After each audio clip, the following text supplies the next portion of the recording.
The theme at SCTE Cable-Tec Expo from Ericsson is the Agile MSO. And we believe in the Agile MSO because we fundamentally see that they need to be more agile on multiple levels in terms of service agility, in terms of network agility, in terms of the consumer proposition agility. And why do we need agility? It's because the consumer is evolving ever faster.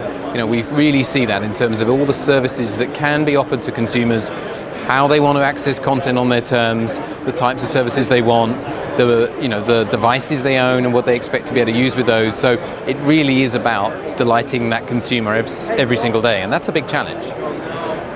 Well, I think the opportunity, Ericsson's investing a lot to drive into cable. We're already having a great traction in terms of the portfolio, the services that we have in helping cable.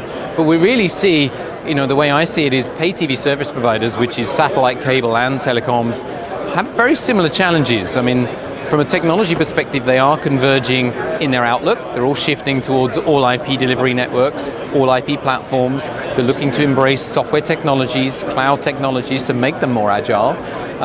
But they all have a very similar challenge in that they're trying to bundle content packages and service packages, such as telephony and mobility and broadband. They're trying to bundle those together and provide the ultimate service to the consumer.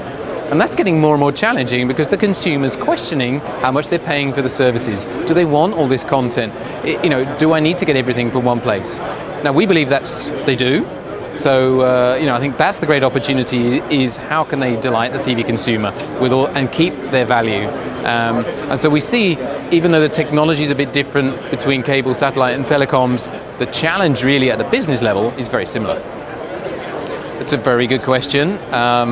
5G is a little way out yet. I think when you look at the capacities that will be in 5G, in terms of sheer broadband speeds, and it's not just about speed, it's about lower latencies for certain types of services.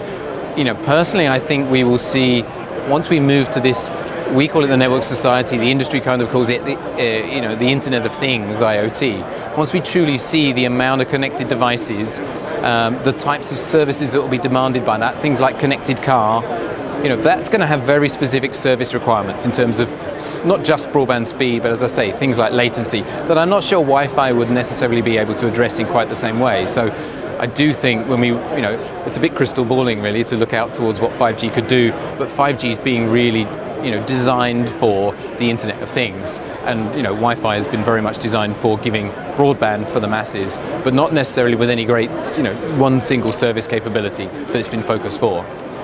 A lot of this show is a technology-oriented show. There's a lot about the access network.